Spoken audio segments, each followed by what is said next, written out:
What's up, everybody? It's Make It Make Sense. As you can see, I am back home. I have never been gladder to be back home. Like the video as the intro plays, we got a lot to get into. We got a lot. I missed y'all. Was listening to Make It Make Sense. Shout out to Make It Make Sense. It makes sense. Make it make sense to me intellectually. It makes sense. Make it make sense. You know what was up.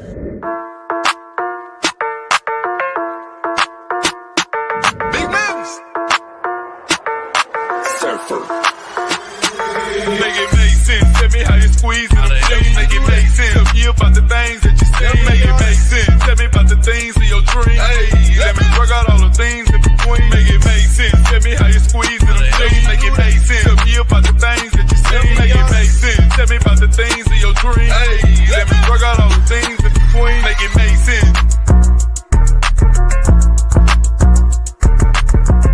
You got pretty legs, man.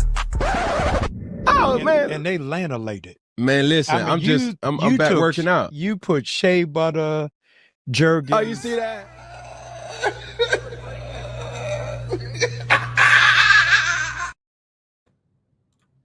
Okay. Now, y'all know I liked Comey. I did like Comey when she was on. She was definitely on. Comey and the six-pack of white women. I never thought it was fair that they got called the six-pack of white women before this ever started. It definitely peppered the public opinion on them. Her being fired, though, that was a lot of money, y'all. Let's get right into this story. That was a lot of money that the Fed spent to take Diddy down. Technically, if they could have proved the racketeering, they could have gone and taken Diddy's money from whatever years that they could prove the racketeering. So they would have recouped these funds. But without that, I thought that when she was actually taking leads, she did really well. If you were in the courtroom, you would see her consistently passing notes to the other ladies. I don't know if she would be like fatigued and couldn't take more of the lead, but I definitely think she should have. A lot of times if you were going up against Comey, if the defense was going up against her, they would lose the objection. She was good.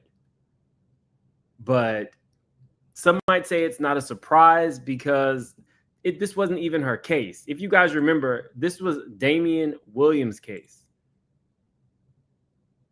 And they say he is sharp. But when Trump came into office, I think it's Trump's right to remove any of these people that he sees fit. You guys can correct me if I'm wrong, but I think that's the way that this works. So it was only a matter of time before Comey's daughter, I digress. We'll take this back. This was supposed to be Damian's case. Oh, he resigned. Okay.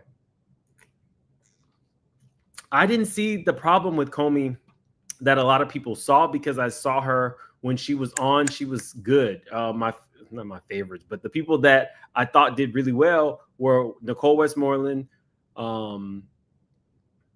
Brian Steele, and Comey.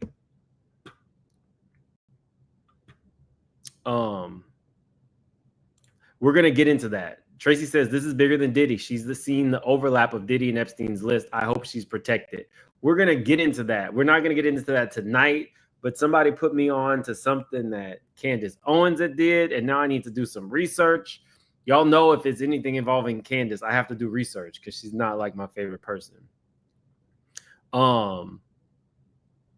Yeah, we got a lot to discuss with Epstein, but let's get into Comey real quick. It says Maureen Comey, daughter of ex-FBI Director James, fired from top U.S. Attorney's Office job after working Diddy Epstein cases. Maureen Comey, the daughter of former FBI Director James Comey, was fired Wednesday from the powerful Manhattan U.S. Attorney's Office, where she prosecuted Jeffrey Epstein, his accomplice Ghislaine Maxwell, and most recently Sean Diddy Combs. The reason for Comey's firing, which law enforcement and Department of Justice sources confirmed, was not immediately clear. She was informed that she was being axed under Article 2 of the Constitution, which describes the powers of the president. Now, some people are saying that fire her and a pardon for Diddy might follow. I'm still not seeing that. Now, maybe you guys can put it in the chat if you are seeing it. I'm not seeing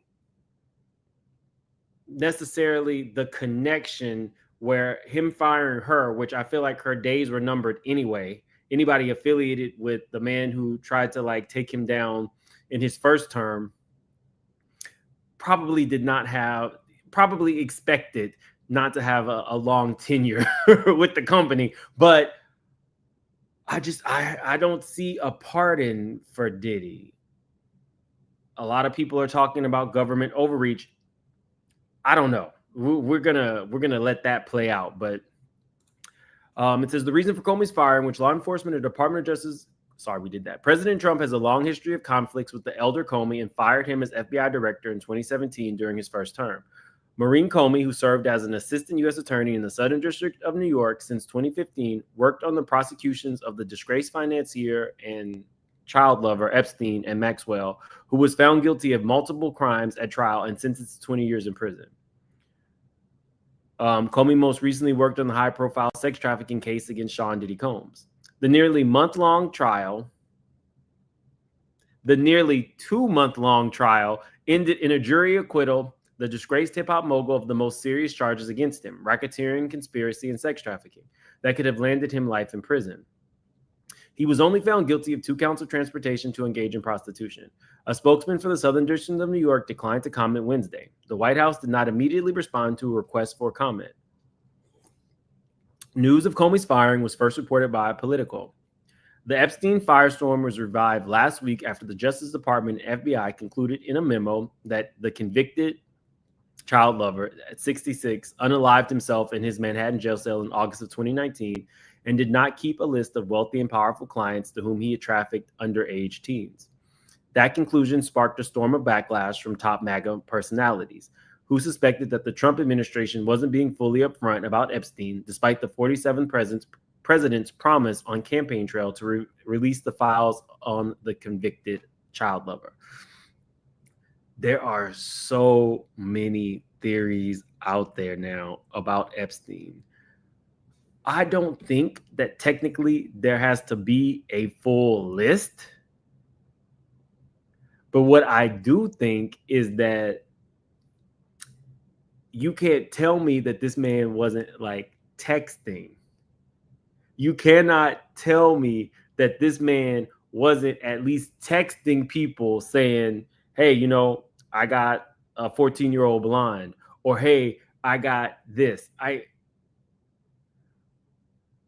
There were so many other people involved that were powerful and prominent, and nobody else was wrapped up into it. We all saw the prince, one of the princes of England. I don't know if he's like technically a duke or whatever. He was able to buy his way out of it, and his mom stood beside him. And I do think that there is some type of immunity that princes and princesses and kings and queens of different countries get.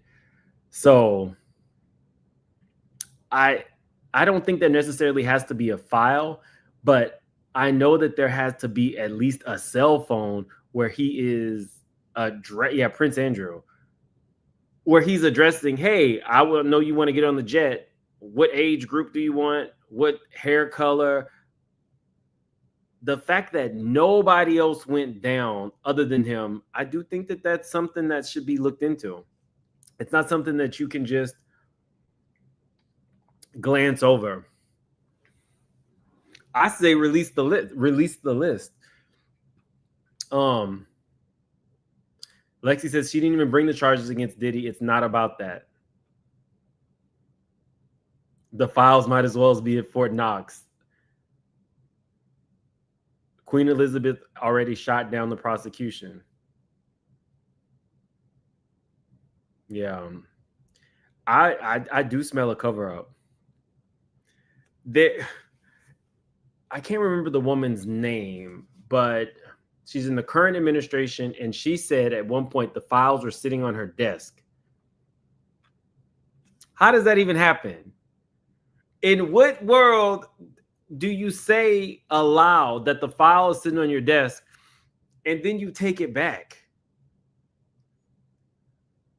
We're not talking about a domestic violence claim or just, something stupid and political. We're talking about children and the people who went after them, because chances are, if you have a taste for that type of, we'll just say, kink or violating a child, that doesn't just go away.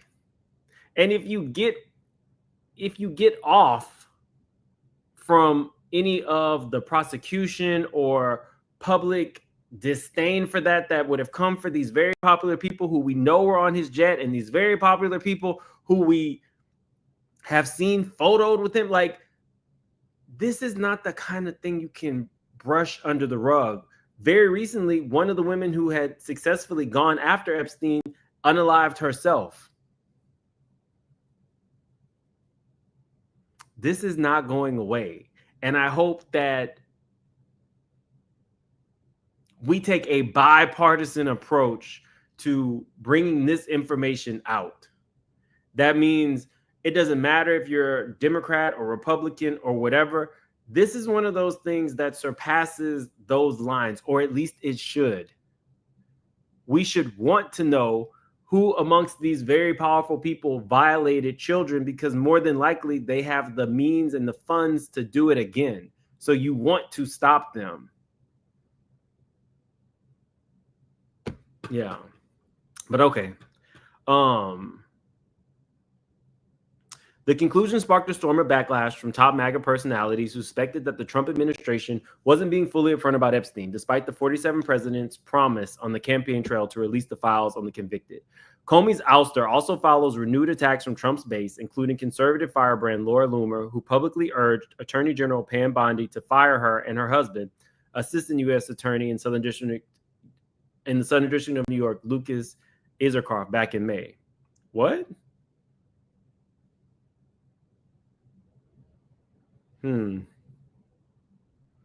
Today, the DOJ fired Maureen Comey from the United States Attorney's Office from the Southern District of New York.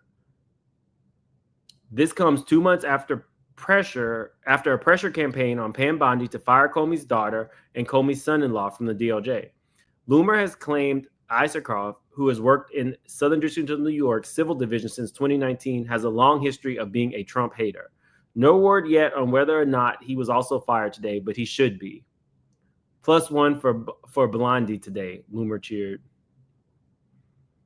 Y'all, this was what Comey was looking like. She was looking tired by the end of this trial. Trump has since spent days dismissing Epstein's case as a big hoax concocted by the Democrats for political gain and blasting suspicious GOP members for being duped by their colleagues on the other side of the political aisle.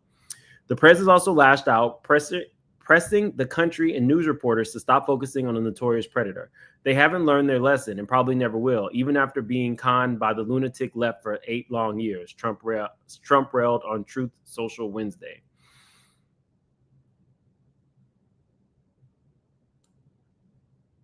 This man literally, like, he has such a checkered past.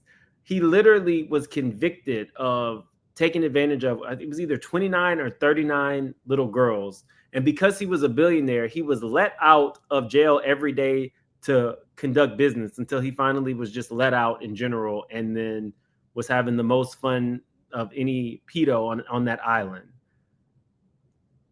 That has nothing to do with a radical anything. It has everything to do with a very prominent business person who liked children and had the means to continue to assault children.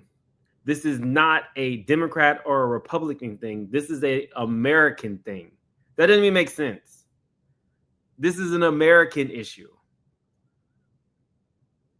Okay. When we talk about Diddy using all the money in the world to hire the best team of attorneys, we can talk about Epstein, who, although there's not a list, for some reason, the higher ups thought this man who's a flight risk should be free to continue conducting business, because that's one of the benefits of being a rich person. You can be a rich person in America who likes little children on your island. That a certain Never Was singer said that she used to be able to go to that island and save those children.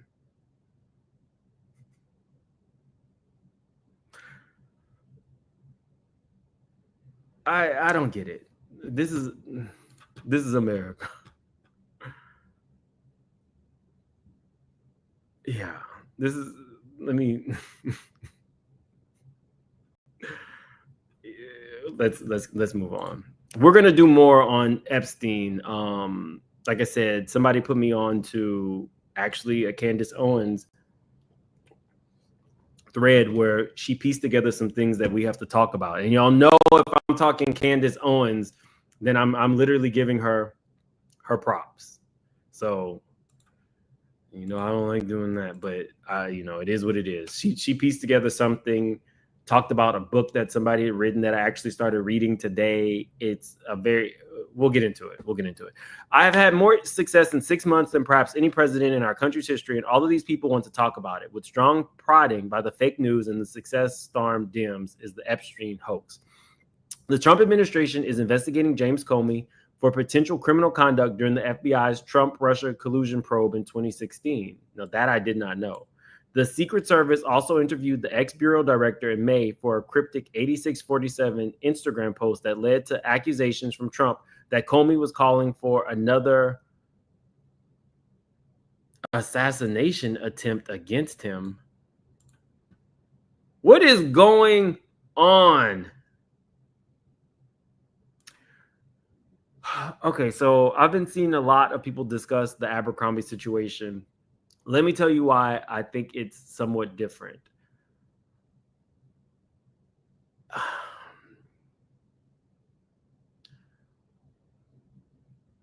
In the news media, people don't know the Abercrombie guy. The news media works just like anything else. YouTube, TikTok. Diddy made himself a household name. So when Diddy goes down, there's going to be so much more press and media attached to it. Just like if the Abercrombie man threw a party, only the people he invited, or maybe some people in the clothing industry would know. If Diddy threw a party, it's world news. So I see a lot of people saying, why aren't more people talking about him? It's not that he's not going to get his day in court. The problem is people don't know him like that. So they are not covering it in the same way. It doesn't mean that he's not deserving of all the shit if he literally was trafficking his young male models in the fashion world. Lanny says, nope, not buying it. Anyone can become a big time story. This guy should, I think, let me see. Did they do a thing on him? Let's see. Abercrombie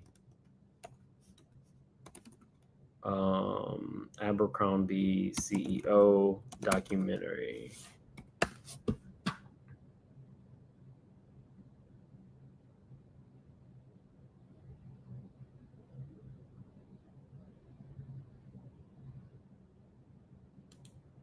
They've done 2 documentaries called White Hot, The Rise and Fall of Abercrombie, and The Abercrombie Guys, The Dark Side of Cool. Delves into allegations of sexual exploitation and abuse linked to Mike Jeffries and his partner during his time as CEO. So they've done documentaries on it. One difference is I think he was able to get bail. Let's see. So that can be a conversation. Why would he get bail and Diddy didn't, I guess? I don't know if I feel like... So Mike Jeffries. I feel like both of them are extremely wealthy and flight risks. I don't feel like he should have got bail.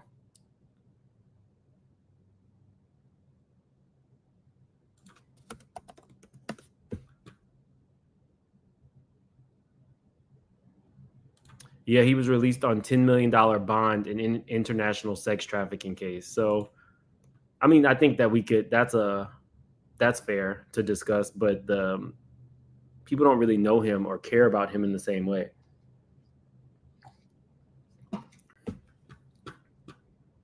But okay, let's move on. I saw these exhibits, you guys, and I thought this was interesting because they just uploaded these, but these were what the jurors were sharing. So when we talk about Comey and people say how horrible she was, these things show a little bit of a different story. This was from the jurors. In response to the jury's question, the court refers the jury to page 37, which reads, the word distribution means actual, constructive, or attempted transfer. To distribute simply means to deliver, to pass over, or to hand over something to another person, or to cause it to be delivered, passed on, or handed over to another person. Distribution does not require a sale. They said, you must consider this charge as a whole. For this question, please consider the following pages of the written 36 to 39 to get a better understanding. So they wanted to know if Diddy giving drugs to a person one time was considered distributing. So to me, that says that at least to some degree, the prosecution was doing their job because there was questions. Let me see.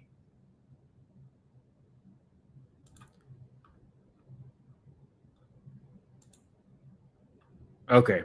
Also, this was the biggest mystery, which is so weird seeing this in real time while covering it a few weeks ago is a little surreal.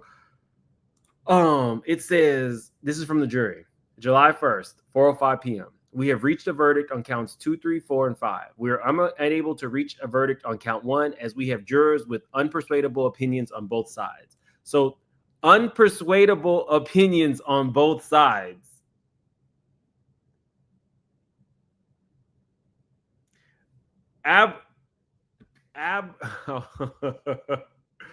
Unpersuadable opinions on both sides on July 1st.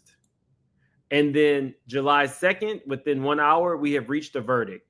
These two things I told you guys did not seem to match up. Sorry, it's this one. Unpersuadable opinions, we have reached a verdict. How do you go from unpersuadable opinions to an hour later, the next day, we've reached a verdict? How many people were unpersuadable the day before? They didn't say one person is turning this into a mistrial. They said unpersuadable opinions on both sides. So how are they persuaded by the next day at 9 a.m.?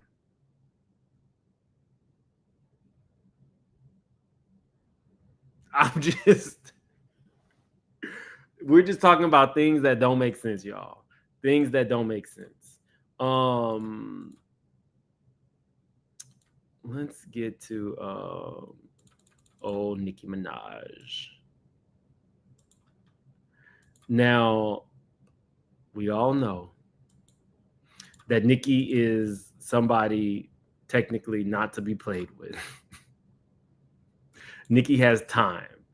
When Nicki started going at SZA yesterday, I was completely taken aback. She goes at a lot of people, but this was feeling a little unhinged. Let's see. Go draw your freckles back on, Buki. Justice for Demori, Deposition Perez, Liar Liar Pants on Fire, sounding like a effing dead dog. In what world did SZA deserve this? It was. She says, me after I suck some good zick. Guarantee you wouldn't fight a man. We have every tweet of your incessant bullying, lying, and more. Your name was added to the shit list. Shitty drawers. Same thing that make you laugh, make you shit. Now, the Barbs literally eat this kind of stuff up. It's like red meat for her base.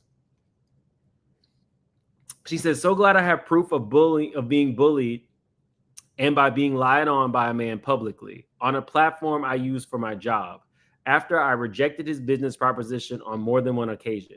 He failed to disclose to the public that I have rejected his business propositions and thereby acted in what appears to be retaliation purposely used to cause financial damages and to engage in a smear campaign against the brand. I feel like if you are putting all this out, maybe you should be a little bit more specific. Like just a little bit more specific. I don't see Nicki Minaj as the type to be bullied. I don't think you can bully Nicki Minaj. Nicki Minaj is extremely strong, extremely vocal, and she don't really play. She doesn't like, and she has a short fuse. So what does this mean? On a platform I used for my job, are we talking about Twitter? Instagram? I know she makes a lot of money on those platforms because she has so many followers. Somebody bullied you on Twitter? And we're going to get into the failed business, the rejected business proposals in a minute. She says, y'all remember that man from TDE who kept bullying me on Twitter for no reason? We have the receipts. LOL. I never responded to him. What was his name again, y'all? I'm going to give him his nickname. I'm going to call him minus 30 million from now on. She said he's a tiny dick executive. So he definitely could not have done anything for Diddy. SZA says, Mercury retrograde, don't take the bait, LOL, silly goose. So Nicki takes that as a challenge, and now she's at SZA. At some point, the man, TDE, Shitty Draws, Tiny Dick Executive, whatever she's calling him, was SZA's manager. She says, go draw your freckles back on, Buki. Liar, liar, pants on fire, sounding like a effing dead dog. SZA responds, I don't give a F about none of that weird shit you popping. Now, this is where I have a problem with SZA. This is a direct shot. Give her what she gives. If it were me, you said I sound like a dead dog, I would go to a nearby studio and in my best vocal range, start just singing Megan's Law. Megan's Law. In my highest, best register, Megan's Law. And just release that to Twitter. I don't know if I can say this because people, okay, so we'll just say this. A friend of mine was like, she should go in and do, she should sing Remy Ma Ether. Like, do it a cappella and release that as a track. I feel like Nicki could take it. I don't know if SZA really wants it with the barbs, because once the barbs are on you, they are on you. Just ask Megan Thee Stallion. Once shit pops off with her, it's a wrap. She said, B looking and sounding like she got stung by effing B. ... draws on my fake freckles. SZA says, I wasn't even talking about or to anyone. I had just got off stage talking about retrograde. Ninjas DM'd me. But yes, I'm mad now. Do you need that? SZA says, I get somebody said, you really don't want to start this, girl. If you was crying before, you really gonna cry now when the barbs get at you. SZA says, I get bullied by millions online every day, then step my ass out on a packed stadium tour where people show me real love in real life. My parents are healthy and I'm the most successful I've ever been. Get some effing perspective and bark at the wall. SZA's Control is now eligible for a 7 times platinum in the US, 7 million. It debuted at number 2 on the Billboard 200 with 64,000 sold, nominated for 4 Grammys. SZA says, who ja bless, no man curse. 7 million, my favorite number. Omeo, thank you. Now I don't know what Omeo means. Nicki then got mad at that. So we can run the numbers. Nicki has 3 diamond certified records: Superbass, Bang Bang, and Starships. Starships and Superbass being her whole song, Bang Bang being Jessie J's song. Let's go to SZA. SZA has at least 1 diamond single, All the Stars with Kendrick Lamar. I think that was his song. and is on her way to achieving her first diamond certified album. Now, that's a little bit different. Very few people have a diamond certified album. You got Biggie Smalls has a diamond album. What is her name? She's always late, y'all. Great singer, but she's always late. Lauryn Hill has a diamond album. Not too many people can say they have a diamond album. So, I mean, that just pissed Nicki off even more. But my girl Lauren talked about it on the Breakfast Club. I can't show you guys that because they do. So we'll cover it. Okay, here we go. From TDE, who I also talked about in the first hour, who was at one point managing SZA.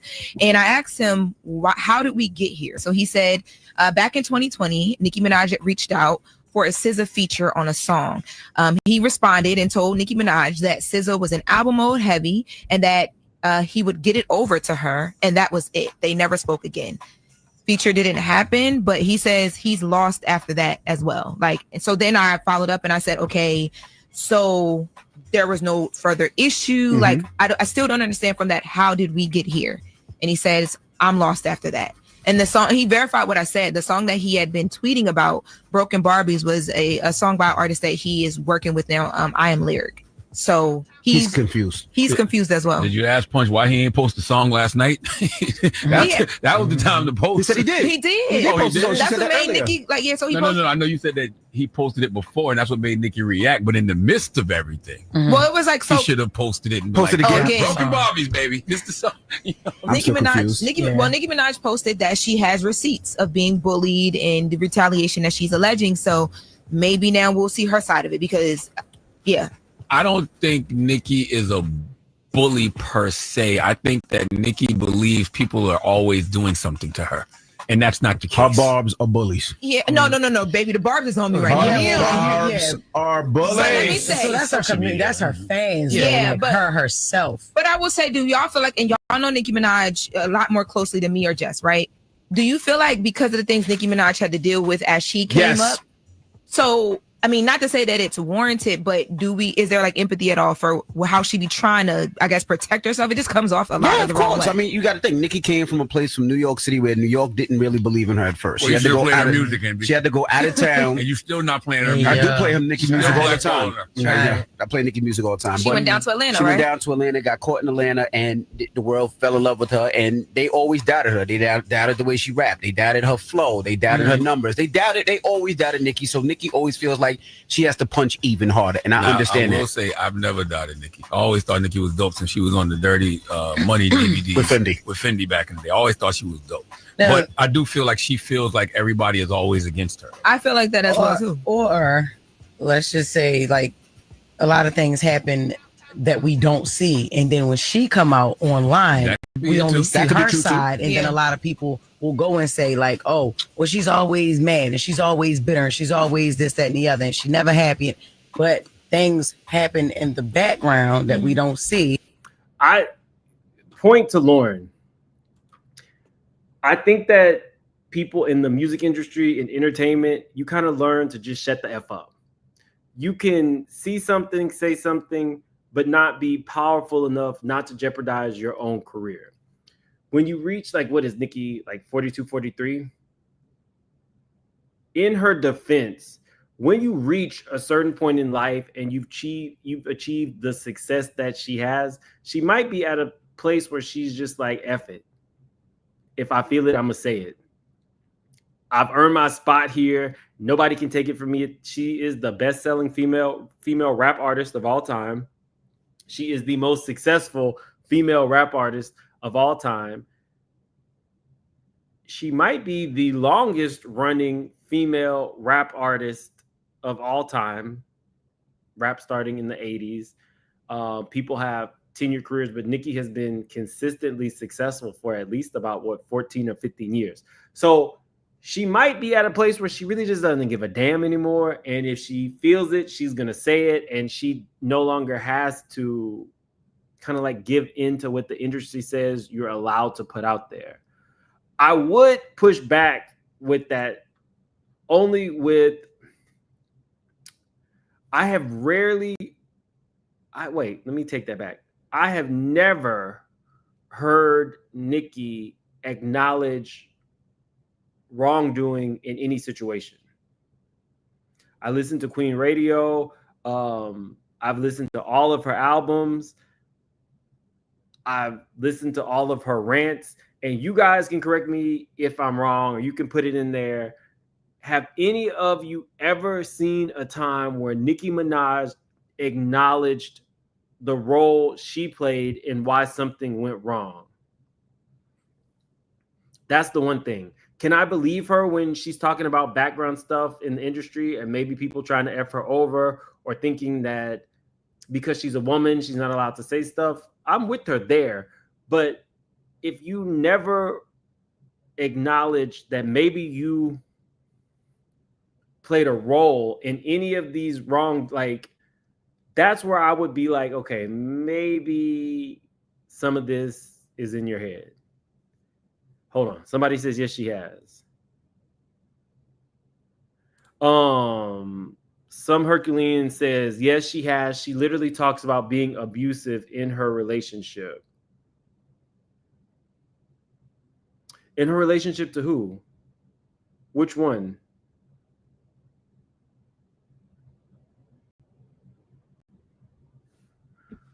Let me know. Put it in the chat.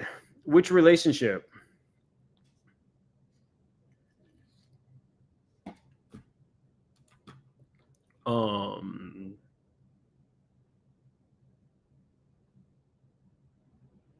Safari?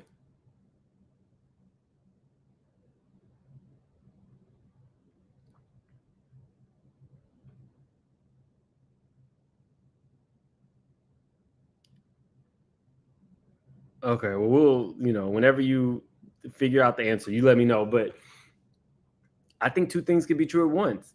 When you, before Kanye went all the way crazy, people used to say Kanye was a truth teller when he would go on his rants.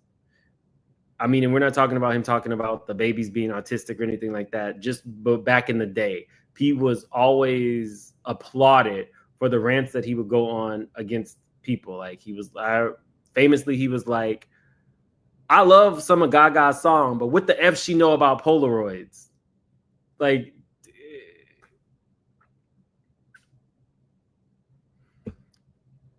is Nicki, I mean, you guys can put it in the chat.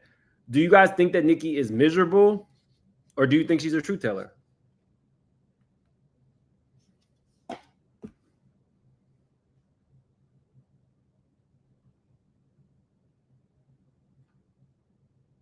Maybe it was Meek Mills.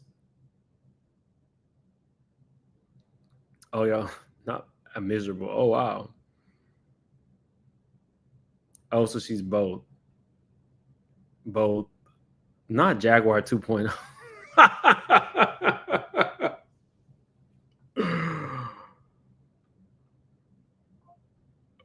Not Jack. Okay, y'all are on it. Let me see. Let's see. Hold on.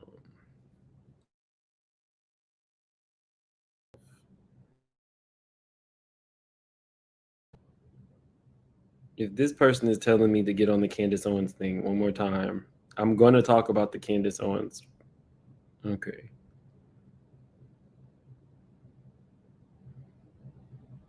Oh, okay. It was Pam Bondi. Said the files were sitting on her desk. Pam Bondi is the U.S. Attorney General. She was also the Attorney General for the state of Florida the first time Epstein was arrested and got that weird. Oh. Okay. Pam Bondi said the files were sitting on her desk. She's a part of the current administration.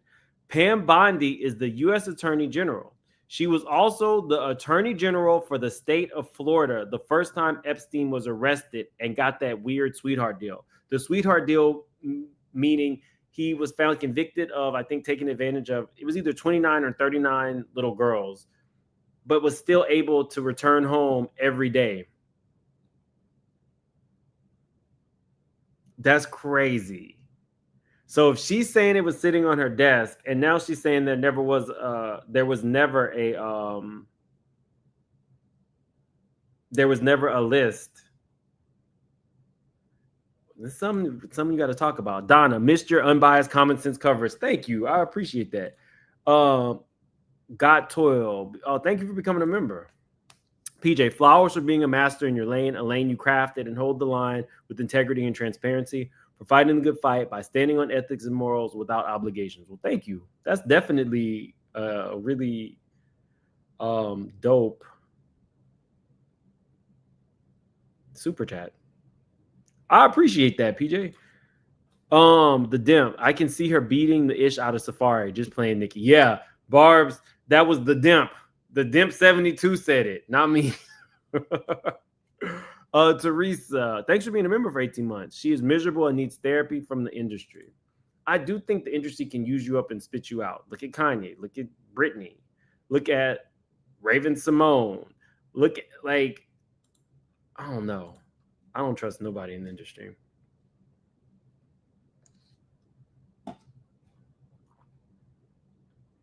Milo says, why do you think her documentary never came out? She was going to expose everything that happened in her relationship with Meek. Well, damn. Oh, also, we got to give a shout out. You know, over here, we don't mind people who use what they got to get what they want. When Meek Mill's special friend Diddy wasn't around, he moved right on to a princess. So he knows how to get the bag. He has taken over Common's role as lead hoe in the industry, or lead male hoe, with Meek being a close second. So shout out. It's definitely an upgrade. I don't know how rich is the Princess of Dubai. How rich is the Princess of Dubai? They said Diddy's net worth went from like $1 billion to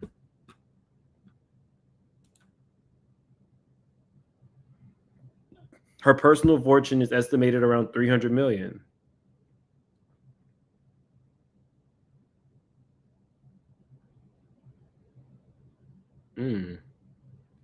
Well, shout out to her, and shout out to Diddy's ex.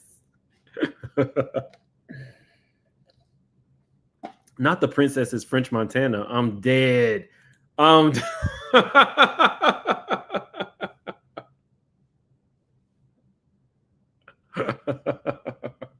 her father's the prime minister of Dubai. I thought they said she was the princess.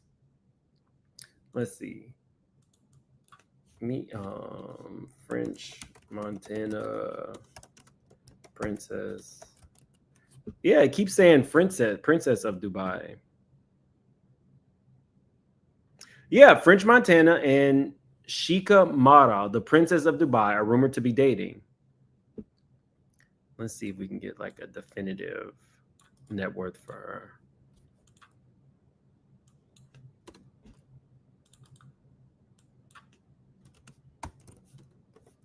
She's gonna have to deworm him after he was with Diddy, though. Oh, 300 million plus. Let me see. Parents' net worth.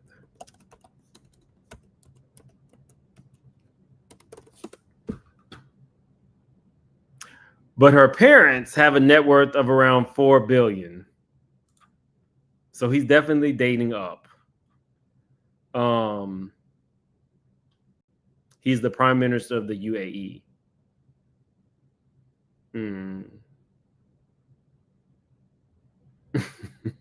So shout out to French. Shout out to French. Okay. Let me see. I wanted to show you guys. She went in. So now that SZA has said that she really was not the person who, you know, was talking about Nicki, Nicki started posting all kinds of receipts of not only the way that she used to look, but also she said she was skinny fat. And then she started posting receipts of SZA talking about Rihanna Beyonce. I think there was one other person from like 2011 before SZA was a celebrity. Nikki says, bitch, this is you before the surgery. Please STFU and draw them freckles on your face. Like I said, I'm thinking we about to see another Nicki Minaj diss track. Let's see.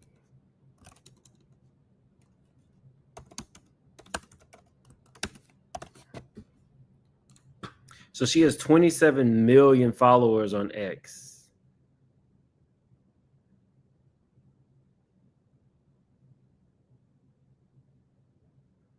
Okay, here we go. She says, is that this whole tour or her bro tour? Because we know she's on tour with Kendrick Lamar. Well, it looks like MZA took the bait, silly goose. Wasn't she warning about retrograde? Now she's been up all day on IJ leaving comments under people's blogs. I'm hollering. Y'all, I'm hollering.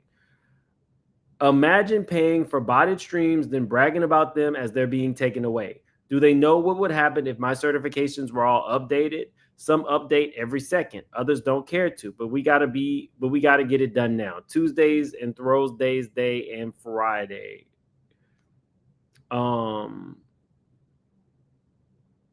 Rihanna, number 1, and Nicki Minaj, number 2, are the best-selling Black female artists of all time. They are also the most streamed Black women on Spotify and YouTube.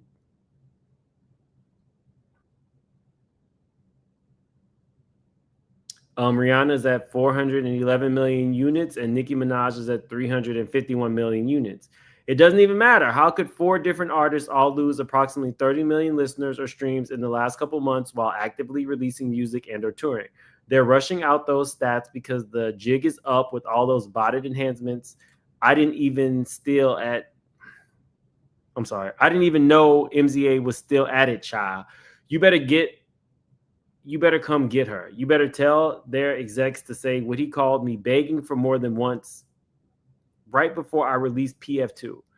But because I knew Roc Nation was affiliated with them and was trying to use the Queen again, I just kept turning their requests down, Buki.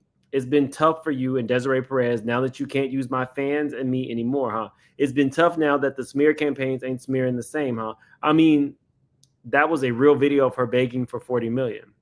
Should I tell them the real story, why you came to listen to the Queen album in my studio and why you were on the phone with me and G. Robertson telling me that someone else needed the beat? I had already gotten my lawyers involved with my song with The Weeknd. The beat was taken from me and my producer remade another beat and I was sued because apparently the new beat was still too similar. Should we discuss the role Nikki, what is going on? Let me take this off.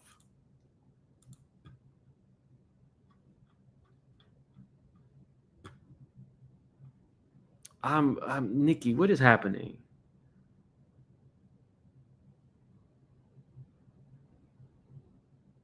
Now she is, going at Desiree Perez. We've all heard her daughter speak about what was going on with her and how Desiree Perez did her wrong.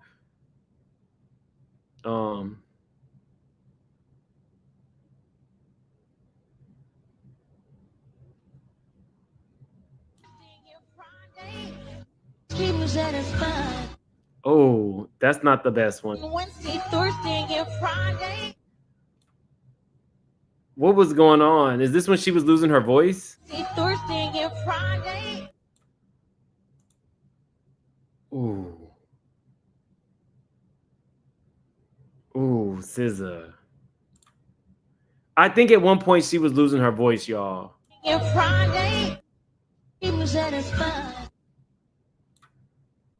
Oh. Ooh, SZA. Oh, SZA. Must have been that good retrograde child. B singing Spanish with English words. The B singing in script. I just keep me satisfied. Wednesday, Thursday, and Friday. Ooh. I don't understand, really. And if there's Barbs in the chat, you can tell me. What would SZA have needed to do to piss you off to do a full day of like really, really hating on this girl. As far as I know, SZA's album spent like 82 weeks on the charts. I don't think, if SZA was talking about her, I don't think the punishment fits the crime. I don't think the punishment fits the crime, especially because Nicki will jump in under something that she doesn't like, or she'll address it on Queen Radio, or when she had Queen Radio.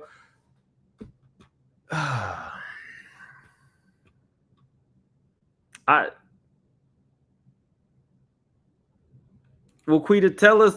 Quita said the punishment fit the crime, so let us know how the punishment fit the crime, because this is like a full day.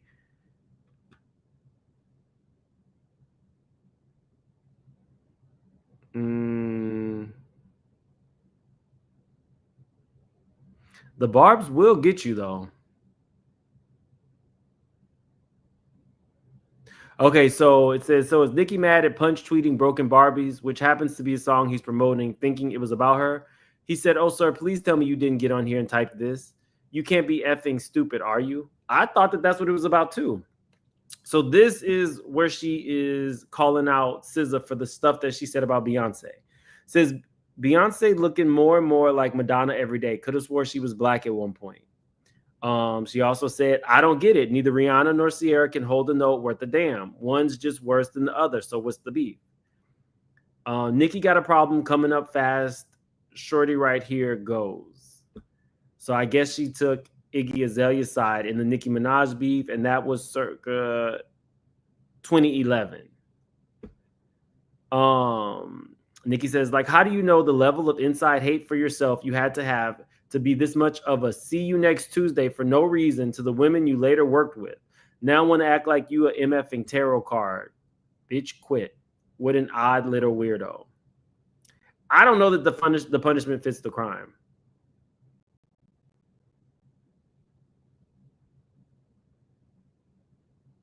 The barbs are already on her. SZA's like a crossover. So no matter what really goes on with SZA, she's a crossover act, and her album just spent, I think it was like 82 weeks. Let me see. How long did SZA's album stay on the chart?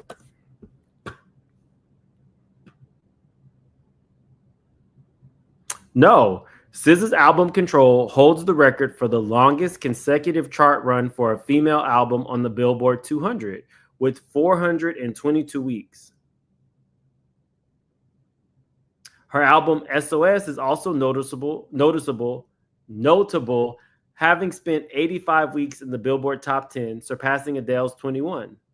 SOS also spent 10 weeks at number 1 in late 2022 and early 2023, and returned to number 1 for 2 more weeks in early 2025 after a deluxe edition release.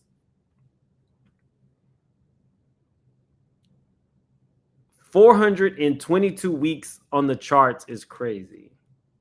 Let me see. That's over a year for one album. So, I mean, SZA's going to be fine. I probably would just bow out of this fight gracefully, because Nicki's not going to let it go. And, you know, the barbs really don't play, and they don't forget. Ask Megan.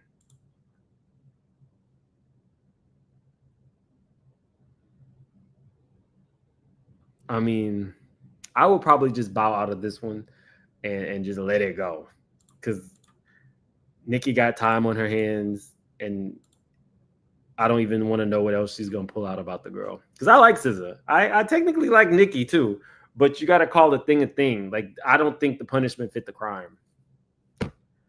Let me see. Now let's get into this. I purposely did not read this, y'all. We have so much stuff. I haven't been on in a while. We got so much stuff to cover, but I want to get into this before we end. Oh, we have a lot to cover tomorrow. I'm going to be traveling again, but hopefully we can either do a live or I'll do some pre-records. I I purposely didn't read this. In his first interview since filing a $260 million sexual assault claim against the Medea actor Derek Dixon says he felt compelled to go public because everyone deserves to go to work and do their job without their boss trying to have sex with them. Actor Derek Dixon says the process of bringing his recent bombshell lawsuit for sexual harassment and assault against Atlanta entertainment mogul Tyler Perry has been terrifying. But in his first interview since filing the $260 million claim against Perry in Los Angeles Superior Court on June 13th, he says he felt compelled to speak out because I couldn't just let him get away with this. Everyone deserves to go to work and do their job without their boss trying to have sex with them. My goal is to help ensure that the next generation of actors and creatives don't have to choose between their dreams and their dignity. Dixon, an actor in his late 30s who appeared in 85 episodes of Perry's BET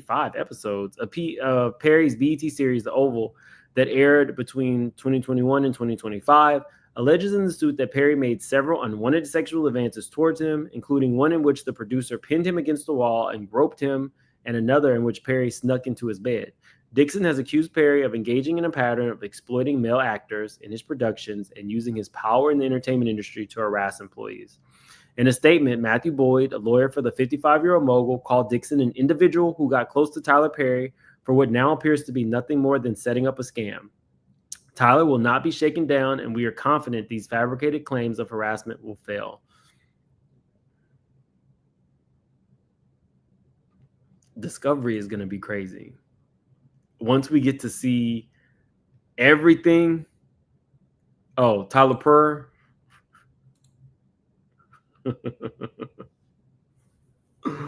Oh, I don't even think I have it queued up. While I cue that up, y'all, when Lauren was talking about Nicki, I was hoping that my friend treaded lightly because Nicki don't play, but I want to show you guys that Lauren don't play either. This was outside the courthouse. Hi. You want to say hi to? Okay. I'm with Academics Group. You want to say hi? With who? Academics. I know he's weird. Academics who? DJ Academics? DJ Academics. I don't want to say hi. You don't want to say hi? You know I don't want to say hi. So why would you come over here? Lauren is not to be played with. Let me see. Let me see if I have it just quick. Okay. Oh, yeah, Lauren is not to be played with.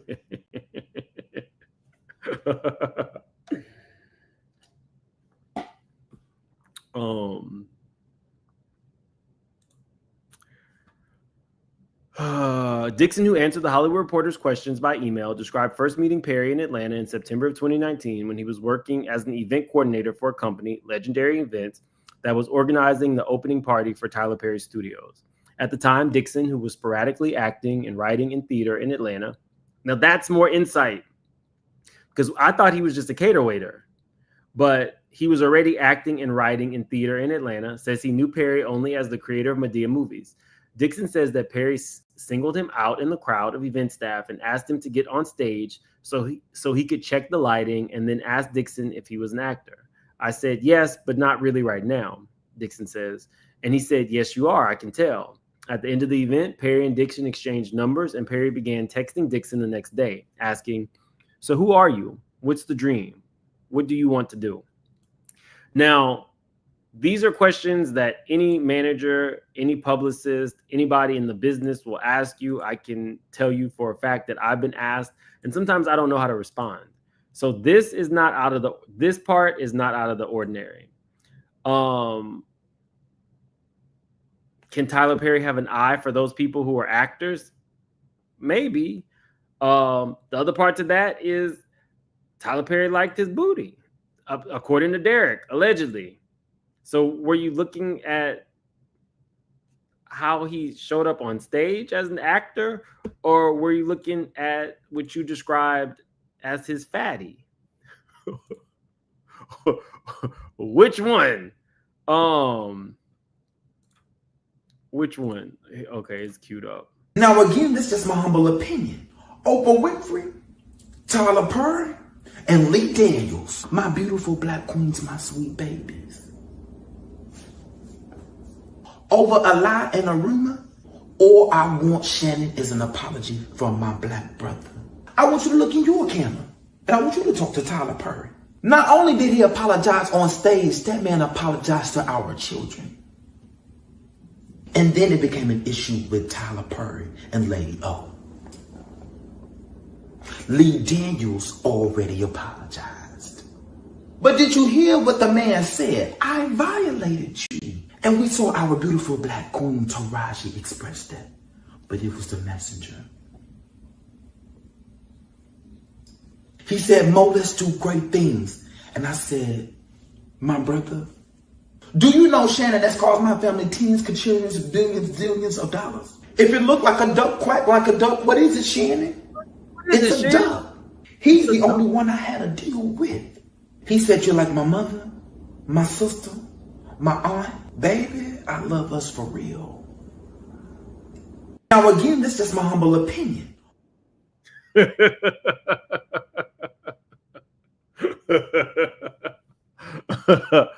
Okay.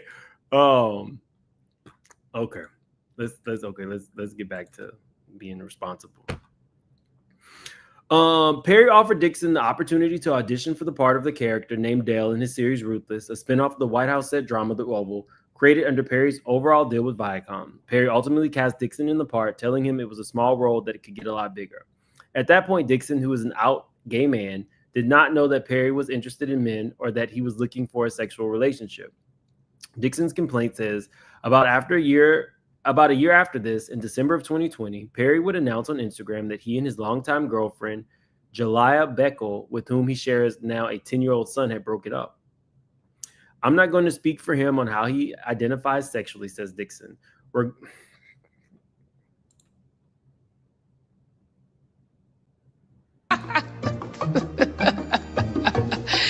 That is funny. I'm telling you, I didn't read this on purpose. I really wanted to go live when this first came out, but I was traveling and getting my life together. So I didn't read this on purpose. This man just said he is not trying to speak on how Tyler identifies sexually.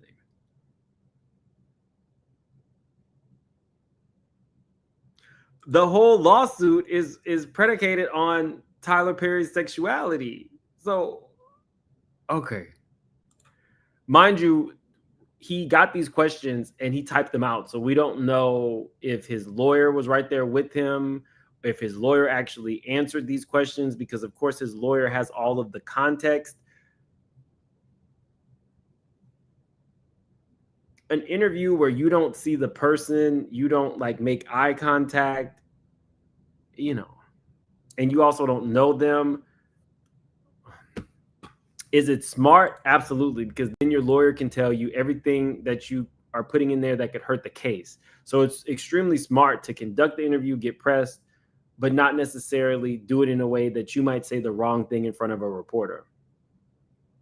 So Dixon, yes, Dixon is gay, but he's saying that he does not want to really speak on Tyler Perry's sexuality. Well, that's kind of late. It's kind of late now. You then told us this man was trying to... Have you ever been swallowed up? Swallowed up? You then told us, what did he say? He was what did he say? He was a power top that was gonna drill. Like, what did he say? He said that he was an aggressive power, like it's in the lawsuit. Now you don't want to speak on it? Okay. Regardless of his sexual orientation or gender, he should not be speaking to any of his employees, whether they be men or women, gay, straight, or bisexual, about their sexual preferences, how often they're having sex, and physically assaulting them. True. Dixon grew up in Raleigh, North Carolina, and decided he wanted to be an actor after appearing in his first play in his freshman year of high school. He studied acting at Marymount Manhattan College and the T. Schreiber Studio in New York, performed in plays in Atlanta, and won a Georgia Playwriting Award. This is the context that should have been in the lawsuit. If you were just to read the lawsuit, you would think that he was a cater waiter. Tyler Perry saw his booty and then said, I'm going to give you a car. This adds much needed context. he was an actor. He was more of a stage play type actor, but an actor nonetheless. This is the kind of information that should have been in there because it just adds so much to the story. Prior to working at the events company, he mostly made his living as a waiter or a bartender while trying to build his acting career. In January of 2020, as Dixon outlines in his complaint, Perry invited him to his home in Douglasville County, Georgia. Both men drank alcohol, and Perry told Dixon he was too inebriated to drive home and should stay in the guest house. After Dixon went to bed in the guest house, he says, Perry climbed into bed with me and began rubbing my thigh. I immediately jumped out of the bed and said, I'm not that sexual, and stood up until he left the room. I thought that my reaction made it clear that night that I was not interested. Now, this is where that line gets blurred. Because I saw a lot of people who doubt his story. They feel like he should have been more clear. When we're talking about like power dynamics, I think there is such a gray area. And I always hear people say what they would do. Could he have said, I'm not interested in you? Yes. But I'm 85% sure that when he's asked about that, if that makes it to trial, he's going to say something to the effect of, I was worried about my job, which is fair. First off, you shouldn't be put in a situation. If he didn't want to see what was up Medea's skirt, he shouldn't have to see that. Hard stop. Wrong choice of words. He doesn't have to see that, technically. Like, that's not, he shouldn't have to be put in a situation where your boss comes on to you. So whatever he says to get out of that is, in all fairness, whatever he said. But I have heard a growing number of people who feel like he should have been very direct with him. After that encounter, Perry called or texted Dixon every day. Dixon says, and Dixon ignored him. Derek, why don't you text me more? Reads one text included in Dixon's complaint. After a few days, Perry texted saying he wanted to expand Dixon's small role of Dale on Ruthless to be a recurring character on the Oval. It was the kind of career opportunity Dixon had been waiting for. Dixon read that his character would be shot 4 times in the chest at the end of the season and assumed he would be killed off. When he asked Perry about the storyline on a phone call, Dixon claims he said that if I did a good job, I'd probably survive. On the same call, Dixon says Perry also told him that nobody gives him anything. He gives and gives and nobody ever gives back. I remember feeling my stomach drop when he said this. I knew that I couldn't piss him off or my character could easily stay dead. Now, what do y'all think about this claim? I don't technically see anything wrong with this. If I did a good job, I'd probably survive. On its face, I don't see anything wrong with it. If this is coming after somebody tried to sexually assault you and, get up in the bed with you, then that's probably in the back of his mind at all times. He's probably on alert all times when he's dealing with Tyler Perry. So maybe something that Tyler might say that would be typically innocuous now has a whole different meaning to him because Madea tried to show him her disco stick.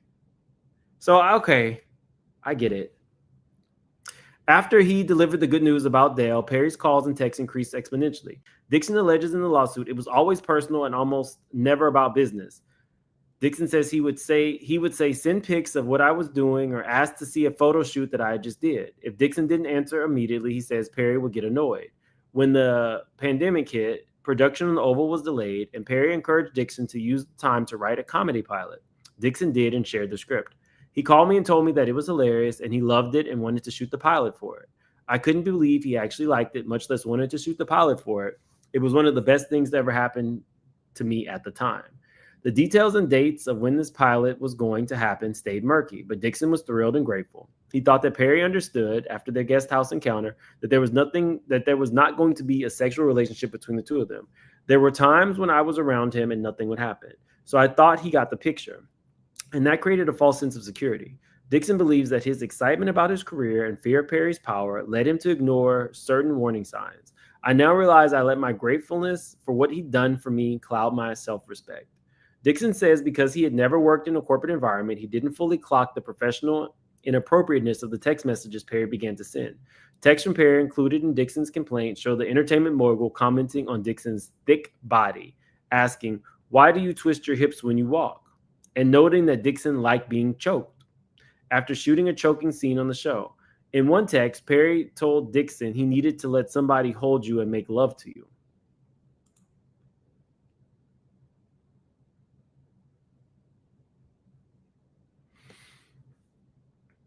This is probably wildly inappropriate.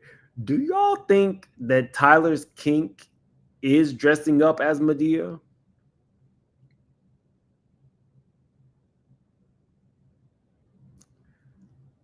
Could you see Tyler in his real life dressing up as Madea and we all know the rest?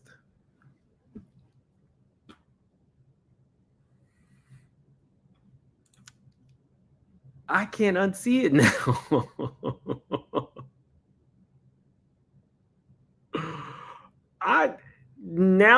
I could definitely see that being his kink. I'm so tired, child. I'm so tired. I'm really tired. That's horrible.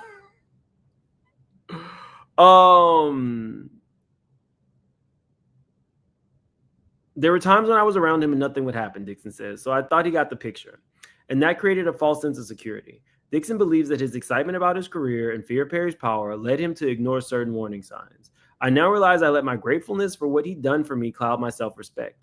Dixon says because he had never worked in a corporate environment, he didn't fully clock the professional inappropriateness of the text messages Perry began to send.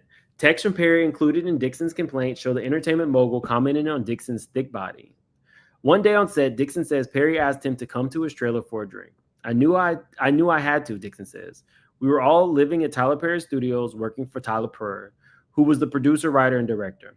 And I understood that you do what Tyler Perry says and you go where he demands. I felt like if you were invited and you cared at all about your career and staying on the show, you couldn't say no. Perry had his assistant bring them margaritas in the trailer. He claims in his complaint that Perry began asking uncomfortable questions, including whether Dixon was attracted to him. Dixon tells The Hollywood Reporter he continued to deflect Perry's interest, telling him that he wasn't that sexual, that he wasn't looking for anything. When he left, they hugged, and Perry pushed him against the wall and grabbed his buttocks. After he would do things like that, he would always say things like, "We need to just be business. We need to just be professional." And I would think, great, yes. Every time I thought it would stop. The texting continued. However, with Perry often sending messages while drunk and seeming to get angry when Dixon didn't answer, Derek, he said in one text that appears in the complaint, "Don't you dare ignore me. I deserve better. I deserve attention all the time." What's it going to take for you to have guiltless sex? Reads another text. Have you found that in therapy? Have you found that yet in therapy? Dixon says he started having insomnia and stomach issues, and his doctor prescribed him Zoloft, an antidepressant. After weeks of unreciprocated sexual innuendos, Perry lashed out at Dixon on set. The complaint alleges asking if he needed to punch Dixon in the stomach for Dixon to deliver the performance he wanted. In June of 2021, according to Dixon's complaint, Perry invited Dixon to his house, ostensibly to discuss Dixon's pilot, losing it. I was worried, but I knew I had to go, Dixon says. I thought if he tried anything again, I could handle it and de-escalate it like I usually did. Instead, Dixon says he and Perry got drunk and Perry told Dixon to sleep in the guest house again.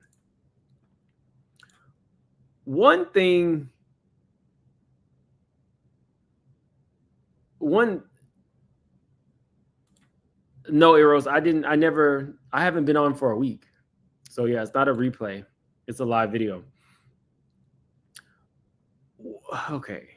So I will say this much. The first time you got drunk in his house, you didn't know. Now, this time, I do feel like, why are you getting drunk again?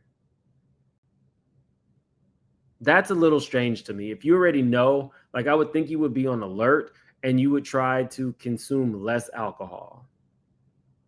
But he says he got drunk and Perry told him to sleep in the guest house again. He told me to give him a goodnight hug, and as I did, he abruptly and forcefully pulled down my underwear and groped my bare ass. Dixon says is one of the most damning allegations in his complaint. When I tried to pull my underwear back up, he grabbed my wrist to keep me from putting them back on. I couldn't believe what was happening. Dixon believed that he was about to be R-worded. I told him, no, stop, and I don't want this. Dixon says detailing the incident described in the lawsuit, but he wasn't stopping. He just told me to relax and let it happen, and he wasn't going to hurt me. Perry's estate, which is a guard and a gate, is located in the middle of nowhere. An Uber cannot drive to the guest house. To defuse the situation, Dixon says he told Perry he couldn't do anything sexual because he was hungry, which sent Perry off to get a pizza. They ate the pizza back in the living room. Then Dixon returned to the guest house, locked himself in the bathroom, and fell asleep on the floor. In the following days, Dixon says he contacted a lawyer, not the one representing him now, Jonathan Delshad, but another who told him he'd need to quit the Oval if he was going to file a complaint. All those years of trying to be an actor would just go up in smoke, Dixon said.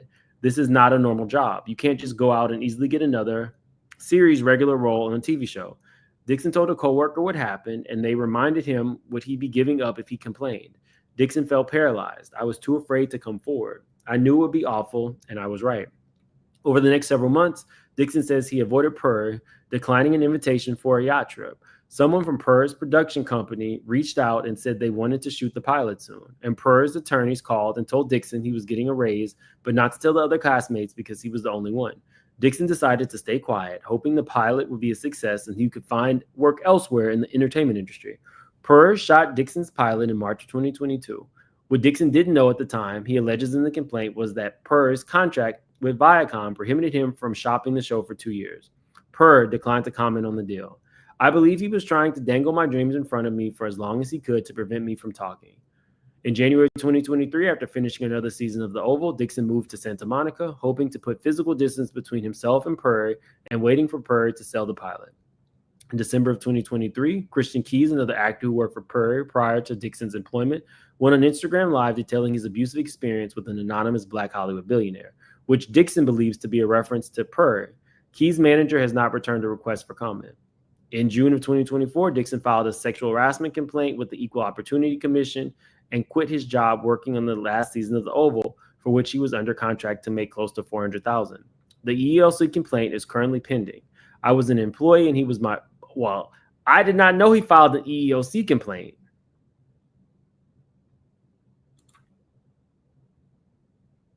And he did that a year ago. I was an employee and he was my boss.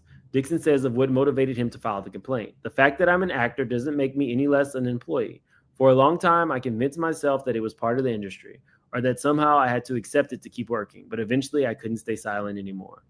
In the weeks since his lawsuit became public, Dixon says he's received a mix of responses from online threats and harassment to messages of support to stories of other people who say they've had similar experiences with Purr. Now that is interesting.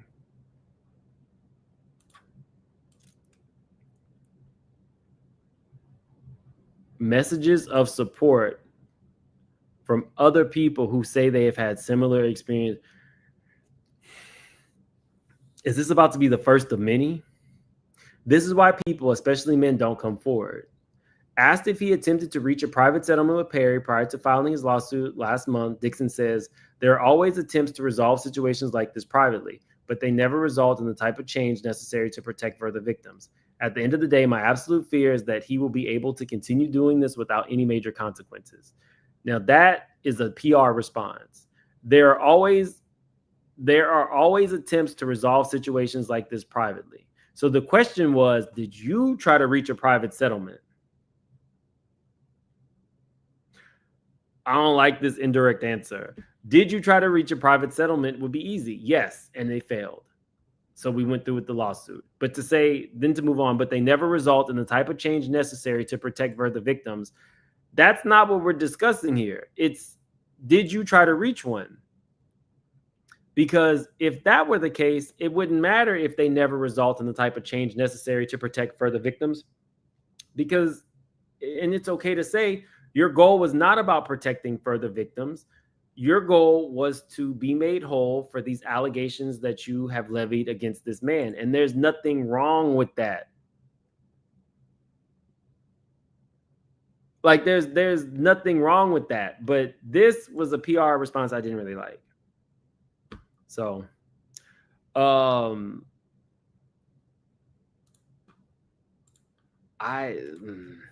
Quita Hall says, no, sir, I'm no Barb. I was agreeing that SZA dominated the charts, and SOS is one of Apple Music's top 100 albums of all time. Oh, okay.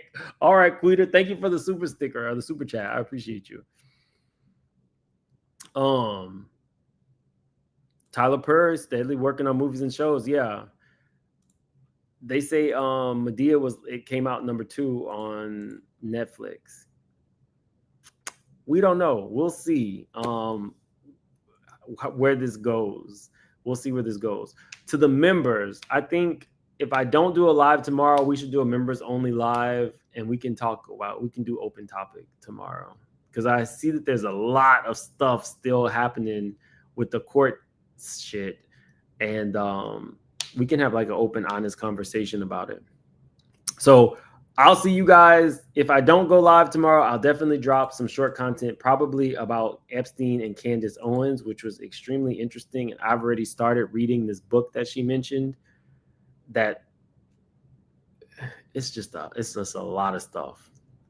It's a lot of stuff. So see y'all tomorrow. Thank you for being here. Like the video. I don't even think we got 1,000 likes. Let's see.